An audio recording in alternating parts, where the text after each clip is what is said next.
Evening పార్క్కి అయితే తీసుకెళ్ళాము. ఇంకా అక్కడ సైక్లింగ్ చేస్తాడని మేము అనుకొని తీసుకొని వచ్చింది ఒకటైతే, మళ్ళీ చేసేది ఒకటి. ఇక్కడ రాగానే ఇక్కడ నేను ఆడుకోవాలి అనేసాడు. సో ఇక్కడ సైకిల్ అయితే పడేసి వెళ్ళిపోయాడు. ఇక్కడ ఎదురుగా స్విమ్మింగ్ పూల్ కనిపిస్తుంది కదా, అందులో వాటర్ లేదు, పిల్లలందరూ ఆడుకుంటున్నారు.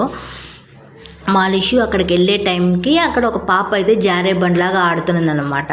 ఆ పాపను చూసి ప్లాన్ వేసుకొని అయితే వెళ్ళాడు. ఏకంగా ఆ పాప మా లిషు అక్కడికి వెళ్ళేదానికి ఆ పాప అయితే అక్కడి నుంచి వెళ్ళిపోయింది. సో ఇంకా ప్లాన్ ఎలాగో ఫ్లాప్ అయింది కాబట్టి ఇంకా అక్కడి నుంచి అయితే జంప్ అయిపోయాడు. అక్కడి నుంచి జంప్ అయ్యి అయితే ఫైనల్గా ఇక్కడికి వచ్చేసారు. ఇక్కడ కూడా పిల్లలందరూ ఆడుకుంటున్నారు. ఇంకా అక్కడ వాటర్ ఉందన్నమాట. ఇది ఆ పార్క్ మధ్యలో ఉంటుంది. దాంట్లో 2 తాంబేళ్ళు కూడా ఉన్నాయి. ఇంకా పిల్లలు ఆడుకుంటూ పడుతూ ఉన్నారు దాంట్లో.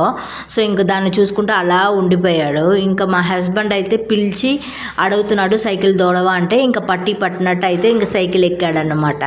సో ఇక్కడి నుంచి అయితే ఇంకా టైం అయిపోయింది, నేను ఇంటికి స్టార్ట్ అయిపోయాము.